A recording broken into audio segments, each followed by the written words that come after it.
Okay, so, hi, hello, welcome back to another creepypasta story video. Today, creepypasta I'm going to bring is called Jeff the Killer, but before I get into it, I do want to say a few things. First off, the video is a one take, so if you hear me stumble, mumble, fumble, and mess with my words, I'm sorry this is a one take. And second thing, I do want to say, please consider using code GOONS at GamerSelf.gg. It's code GOONS, and you can use that to get 10% off at checkout. Also, if you guys don't know, this video will be coming out on the 30th, which is pretty much the day before Halloween. So please come back tomorrow on the 31st. I do have a Halloween video coming out, which is one of my favorite creepypastas, so go check that out. But yeah, this creepypasta is Jeff the Killer. It's one of the creepypastas of all time, so hopefully y'all have a fun time with this one. And let's get into it. This is Jeff the Killer.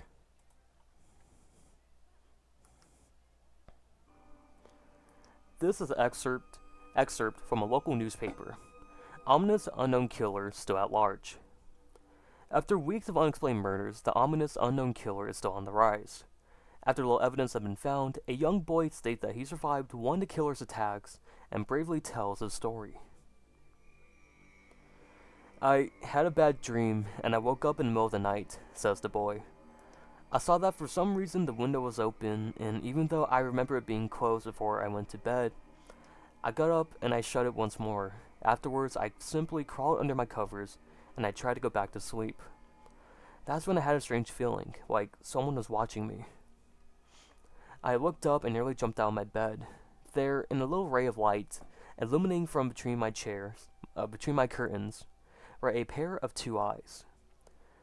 These weren't any regular eyes. They were dark, ominous eyes. They were bordered in black and just plain out terrified me. That's when I saw his mouth. A long, horrendous smile that made every hair on my body stand up. The figure stood there, watching me. Finally, after what seemed like forever, he said it. A simple phrase, but said it in only a way a madman could speak. He said, "Go to sleep." I let out a scream. That's what sent him at me. He pulled up a knife, aiming it at my heart. He jumped on top of my bed, and I fought him back.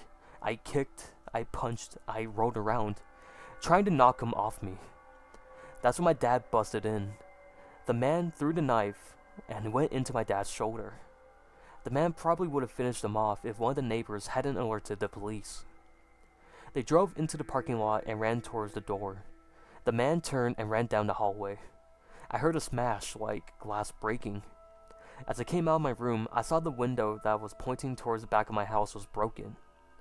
I looked out to see him vanish into the distance. I can tell you one thing. I will never forget that face, those cold, evil eyes, and that psychotic smile. They will never leave my head. The police are still on the look for his man. If you see anyone that fits this description in the story, please contact your local police department. Jeff and his family had just moved into a new neighborhood. His dad had gotten a promotion at his work, and they thought it would be best to live in one of those fancy neighborhoods. Jeff and his little brother Lou couldn't complain though. A new, better house, what's not to love? As they were getting unpacked, one of the neighbors came by. "Hello," she said. "I'm Barbara. I live across the street from you." "Well, I just want to introduce myself and introduce my son." She turns around and calls her son over. "Billy, these are your new neighbors." Billy said hi and ran back to play in his yard. "Well," said Jeff's mom, "I'm Margaret, and this is my husband Peter and my two sons, Jeff and Lou." They each introduced themselves, and then Barbara invited them to her son's birthday. Jeff and his brothers were about to object when their mother said that they will love to. When Jeff and his family were done packing, Jeff went up to his mom. "Mom, why'd you invite us to some kid's party? If you haven't noticed, I'm not some dumb kid."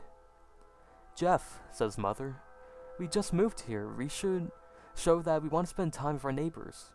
Now, we're going to that party, and that's final." Jeff started to talk, but he stopped himself, knowing that he couldn't do anything. Whenever his mom said something, it was final. He walked up to his room and plopped down on his bed. He sat there looking at the ceiling when suddenly he got a weird feeling. Not so much pain, but a weird feeling. He dismissed it as just some random feeling. He heard his mother call him down to get his stuff, and he walked down to get it. The next day, Jeff walked downstairs to get breakfast and get ready to school. As he sat there eating his breakfast, he once again got that feeling, but this time it was stronger. It gave him a slight tugging pain, but once again he dismissed it. As he and Lou finished breakfast, they walked down to the bus stop. They sat there waiting for the bus, and then all of a sudden, some kid on a skateboard jumped over them, only inches above their laps. They both jumped back in surprise. "Hey, what the hell?" The kid landed and turned back to them. He kicked the skateboard up and caught it in his hands. The kid seems to be about 12, 1 year younger than Jeff. He wears a Aristotle shirt and ripped blue jeans. Well, it looks like we got some new meat. Suddenly, 2 other kids appear. One was super skinny, and the other one was huge. "Well, since you're new here, I'd like to introduce ourselves. Over there is Keith." Jeff and Lou looked over to the skinny kid, and he had this dopey face that you would expect a sidekick to have. "And he's Troy." They looked over at the fat kid. Talk about a tub of lard. This kid looked like he hadn't exercised since he was crawling. "And I," said the first, "am Randy. Now for all the kids in this neighborhood, there is a small prize for bus fare, if you catch my drift." Lou stood up, ready to punch the lights out of the kid's eyes when one of his friends pulled a knife on him. Tisk, tisk, tisk. "I had hoped you'd be more cooperative, but it seems we must do this the hard way." The kid walked up to Lou and took his wallet out of his pocket. Jeff got that feeling again. Now it was truly strong. It was a burning sensation. He stood up, but Lou gestured to him to sit down. Jeff ignored him and walked up to the kid. "Listen here, you little punk. Give back my bro's wallet or else." Randy put the wallet in his pocket and pulled out his own knife. "Oh, and what will you do?" Just as he finished the sentence, Jeff popped the kid in the nose. As Randy reached for his face, Jeff grabbed the kid's wrist and broke it. Randy screamed and Jeff grabbed the knife from his hand. Troy and Keith rushed Jeff, but Jeff was too quick. He threw Randy to the ground and Keith lashed out at him, but Jeff ducked and stabbed him in the arm. Keith dropped his knife and fell to the ground screaming. Troy rushed him too, but Jeff didn't even need the knife. He just punched Troy straight in the stomach, and Troy went down. As he fell, he puked all over the place. Lou could do nothing but look in amazement at Jeff. "Jeff, how'd you?" was all he said. They saw the bus coming, and they knew they would be blamed for the whole thing. So they started running as fast as they could. As they ran, they looked back and saw the bus driver rushing over to Randy and the others. As Jeff and Lou made it to school, they didn't dare tell what happened. All they did was sit and listen. Lou just thought of that as his brother beating up a few kids. But Jeff knew it was more than that. It was something scary. As he got that feeling, he felt how powerful it was. The urge to just hit someone. Hurt someone. He didn't like how it sounded, but he couldn't help feeling happy. He felt that strange feeling going away, and stay away for the entire day of school. Even as he walked home due to the whole thing near the bus stop, and how now he probably wouldn't be taking the bus anymore, he felt happy. When he got home, his parents asked him how his day was, and he said, in a somewhat ominous voice, "It was a wonderful day." The next morning, he heard a knock at his front door, and he walked down to find 2 police officers at the door, his mother looking back at him with an angry look. "Jeff, these officers tell me that you attacked 3 kids, that it wasn't regular fighting, and they say that they were stabbed. Stabbed, son!" Jeff's gaze fell to the floor, showing his mother that it was true. "Mom, they were the ones who pulled the knives on me and Lou." "Son," said one of the cops, "we found 3 kids, 2 stabbed, 1 having a bruise on his stomach, and we have witness proving that you fled the scene. Now, what does that tell us?" Jeff knew that it was no use. He could say him and Lou had been attacked, but there was no proof it was not them who attacked first. They couldn't say that they weren't fleeing because, truth be told, they were. So Jeff couldn't defend himself or Lou. "Son, call down your brother." Jeff couldn't do it, since it was he who beat up all the kids. "Sir, It was me. I was the one who beat up the kids. Lou tried to hold me back, but he couldn't stop me. The cop looked at his partner and they both nod. Well, kid, it looks like a year in juvie. Wait, says Lou. They all looked up to see him holding a knife. The officers pulled out their guns and aimed it on Lou. It was me. I was the one who beat up those little punks. I have the marks to prove it. He lifted up his sleeves to reveal cuts and bruises as if he was in a struggle. Son, just put the knife down, said the officer. Lou held up the knife and dropped it to the ground. He put his hands up and walked over to the cops. No, Lou, it was me. I'm the one who did it. Jeff had tears running down his face. Huh, poor brother trying to take blame for what I did. Well, take me away. The police led Lou out to the patrol car. Lou, tell them it was me. Tell them I was the one who beat up those kids. Jeff's mother put her hands on his shoulders. Jeff, please, you don't have to lie. We know it's Lou. You can stop. Jeff watched helplessly as the cop car speeds off with Lou inside. A few minutes later, Jeff's dad pulled into the driveway, seeing Jeff's face, and knowing something went wrong. Son, what is it? Jeff couldn't answer. His vocal cords were strained from crying. Instead, Jeff's mother walked his father inside to break the bad news to him, as Jeff wept away in the driveway. After an hour or so, Jeff walked back into the house, saying that his parents were both shocked, sad, and disappointed. Jeff couldn't look at them. He couldn't see how they thought of Lou when it was all his fault. He just went to sleep, trying to get the whole thing off his mind. 2 days went by with no word from Lou at JDC. No friends to hang out with, nothing but sadness and guilt. That was until Saturday, when Jeff was woken up by his mother with a happy, sun-shining face. Jeff, it's the day, she said as she opened up the curtains and let light flood into his room. What's today? Asked Jeff as he stirs awake. Why, it's Billy's party. Jeff was now fully awake. Mom, you're joking, right? You don't expect me to go to some kid's party after. There was a long pause. Jeff, we both know what happened. I think this party could be the thing that brightens up the past days. Now, get dressed. Jeff's mother walked out of the room and downstairs to get herself ready. He fought himself to get up. He picked out a random shirt and a pair of jeans and walked downstairs. He saw his mother and father all dressed up. His mother in a dress and his father in a suit. He thought, why they would ever wear such fancy clothes to a kid's party. Son, is that all you're going to wear? Said Jeff's mom. Better than wearing too much, he said. His mother pushed down the feeling to yell at him and hid it with a smile. Now, Jeff, we may be overdressed, but this is how you go if you want to make an impression, said his father. Jeff grunted and went back up to his room. I don't have any fancy clothes, he yelled downstairs. Just pick out something, called his mother. He looked around his closet for what he would call fancy, and he found a pair of black dress pants he had for a special occasion and an undershirt. He couldn't find a shirt to go with it, and he looked around and found only striped and patterned shirts, none of them which goes with dress pants. Finally, Jeff found a white hoodie and put it on. You're wearing that? They both said. His mother looked at her watch. Oh, no time to change.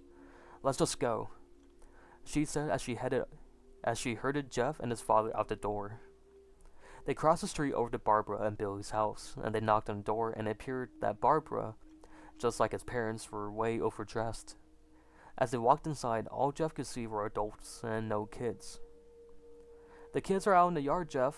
How about you go and meet some of them? Said Barbara. Jeff walked outside to a yard full of kids, and they were running around in weird cowboy costumes and shooting each other with plastic guns. He might as well be standing in a Toys R Us, and suddenly, a kid came up to him and handed him a toy gun and hat. Hey, wanna play? He said. No, kid, I'm way too old for this stuff. The kid looked at him with the weird puppy dog face. Please? Said the kid. Fine, said Jeff. He put on the hat and started to pretend to shoot at the kids. At first he thought it was totally ridiculous, but then he started to actually have fun. It might not have been super cool, but it was the first time he had done something that took his mind off of Lou. So he played with the kids for a while until he heard a noise. A weird rolling noise, then it hit him. Randy, Troy, and Keith all jumped over the fence on their skateboards. Jeff dropped the fake gun and ripped off the hat. Randy looked at Jeff with a burning hatred. Hello, Jeff, is it? He said. We have some unfinished business. Jeff saw his bruised nose. I think we're even. I beat the crap out of you, and you got my brother sent to JDC. Randy got an angry look in his eyes. Oh no, I don't go for even. I go for winning. You may have kicked our asses that one day, but not today. As he said that, Randy rushed at Jeff. They both fell to the ground, and Randy punched Jeff in the nose, and Jeff grabbed him by the ears and headbutted him. Jeff pushed Randy off of him, and both rose to their feet. Kids were screaming, and parents were running out of the house. Troy and Keith both pulled out guns out of their pockets. No one interrupts or guts will fly, they said. Randy pulled a knife on Jeff and stabbed it into his shoulder.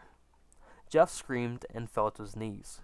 Randy started kicking him in the face, and after 3 kicks, Jeff grabs his foot and twists it, causing Randy to fall to the ground.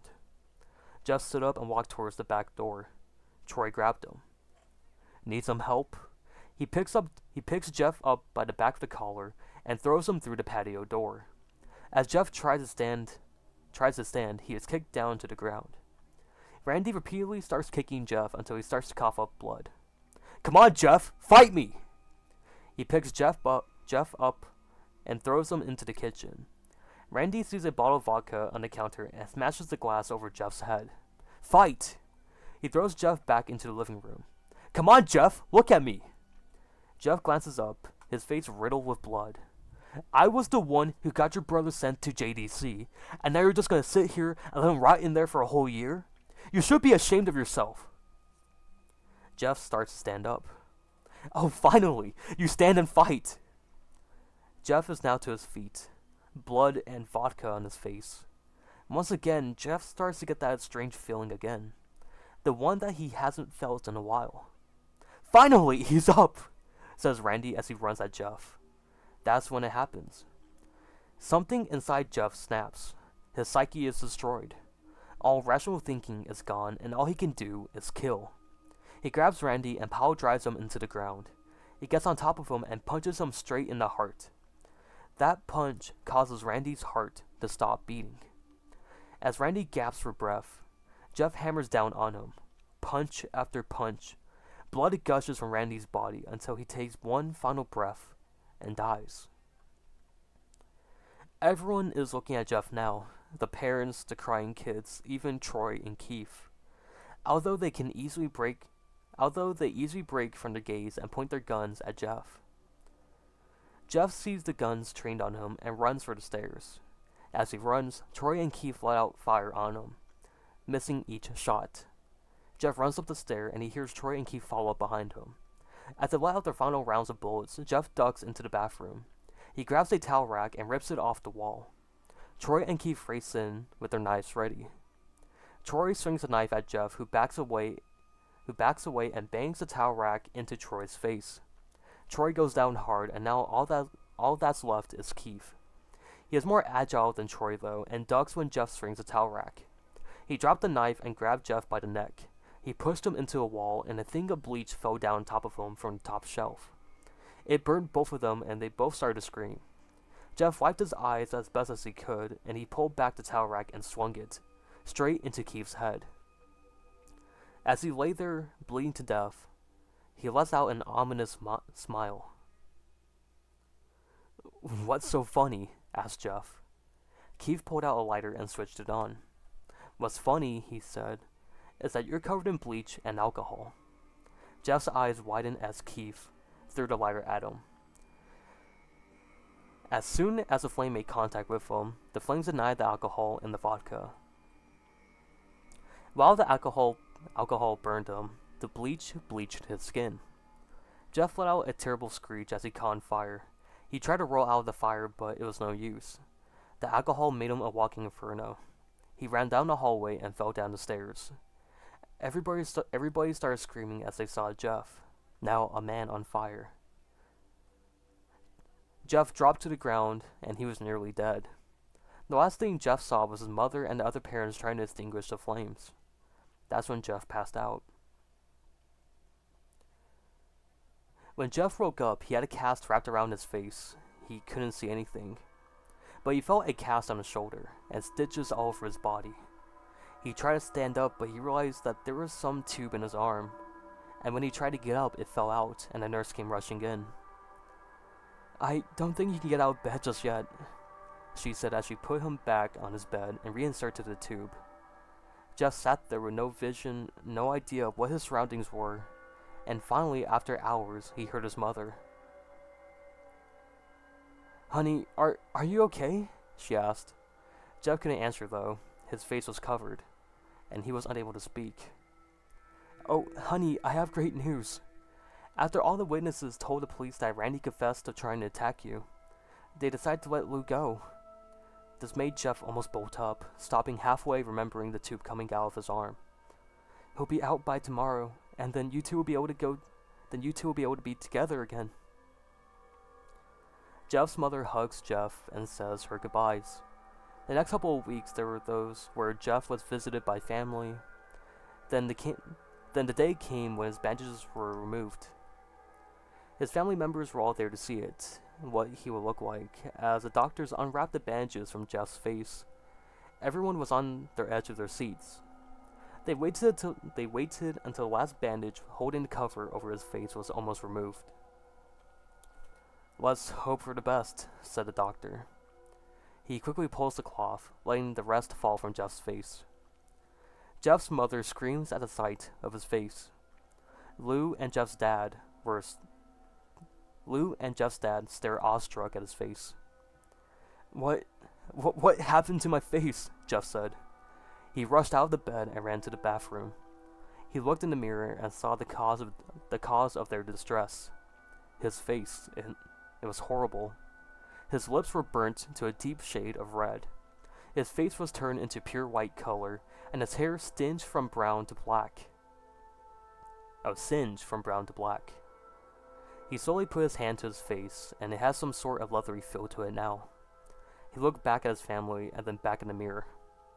"Jeff," said Lou. "It's not that bad." "Not that bad," said Jeff. "It's perfect." His family was equally surprised. Jeff started laughing uncontrollably. His parents noticed that his left eye and hand were twitching. "Jeff, are you okay?" "Okay? I never felt more happy. Look at me. This face goes perfectly with me." Jeff couldn't stop smiling and laughing. He stroked his face, feeling it, looking at it in the mirror. What caused this? Well, you may recall that when Jeff was fighting Randy, something in his mind, his sanity, snapped. Now, he was left as a crazy killing machine. That is, his parents didn't know. "Doctor," said Jeff's mom, "is my son alright, in the head?" "Oh, yes, this behavior is typical for patients that have taken very large amounts of painkillers. If his behavior doesn't change in a few weeks, bring him back here and we'll give him a psychological test." "Oh, thank you, doctor." Jeff's mother went over to Jeff. "Jeff, sweetie, it's time to go." Jeff looks away from the mirror. His face is still formed into a crazy smile. "'Kay, mommy." His mother took him by the shoulder and took him to go get his clothes. "This is what came in," said the lady at the desk. Jeff's mom looked down to see the black dress pants and white hoodie her son wore. Now they were clean of blood and now stitched together. Jeff's mother led him to his room and made him put his clothes on. Then they left, not knowing this was their final day of life. Later that night, Jeff's mother woke up to a sound coming from the bathroom. It sounded as if someone was crying. She slowly walked over to see what it was. When she looked into the bathroom, she saw a horrendous sight. Jeff had taken the knife and carved a smile into his cheeks. "Jeff, what are you doing?" asked his mother. Jeff looked over to his mother. "I couldn't keep smiling, Mommy. It hurt after a while. Now I can smile forever." Jeff's mother noticed his eyes, ringed and black. "Jeff, your eyes." His eyes were seemingly never closing. "I couldn't see my face. I got tired and my eyes started to close. I burnt out the eyelids so I can forever see myself, my new face." Jeff's mother slowly started to back away, seeing that her son was going insane. "What's wrong, Mommy? Aren't I beautiful?" "Yes, son," she said. "Yes, you are. Let me go get Daddy, so he can see your face." She ran into the room and shook Jeff's dad from his sleep. "Honey, get the gun. We..." She stopped as she saw Jeff in the doorway holding a knife. "Mommy, you lied." That's the last thing they heard as Jeff rushed them with the knife. Jeff ended up gutting both of them. His brother Lou woke up, startled by some noise. He didn't hear anything else, so he just shut his eyes and tried to get back to sleep. As Lou was on the border of slumber, he got the strangest feeling that someone was watching him. He looked up before Jeff's hand covered his mouth. He slowly raised the knife, ready to plunge it into Lou. Lou thrashed here and there, trying to escape his grip. "Shh," Jeff said. "Just go to sleep." Okay, so that was the original Jeff the Killer creepypasta story. They did a reboot back in 2018, I believe, when they actually made the story a lot better. But yeah, just like going back, and reading this creepypasta, I still think it is kind of one of the worst ones out there. But it does have a really good image associating with it. Well, the image came before it, but still, like how Jeff just beats the crap out of Randy, Troy, and Keith. It feels more like someone in middle school wrote that, and it's like, yeah, this is really badass. So I'm gonna have this crazy story over this killer. He gets bullied, but then he snaps. So yeah, but you can definitely tell the writing wasn't that good. But hopefully y'all enjoyed this creepypasta. I was so conflicted on making this the Halloween episode or not. But enjoy this one on Hallows Eve or Halloween Eve. Tomorrow we'll have a creepypasta story out too. This one, well, you'll just see. Come check back tomorrow on Halloween. But yeah, if you enjoyed, please leave a like and consider subscribing. I am going to be doing a lot more reduxes or like rereadings of old creepypastas, since I can actually have images up now instead of just me being in Rec Room. But if you made it this far, thank you guys so much for watching. If you enjoyed, please leave a like and consider subscribing. It is free and it helps out the channel. And use code GOONS at gamerstuff.gg for 10% off at checkout. Outside that, thank you guys so much for watching. As you guys are. Bye everyone.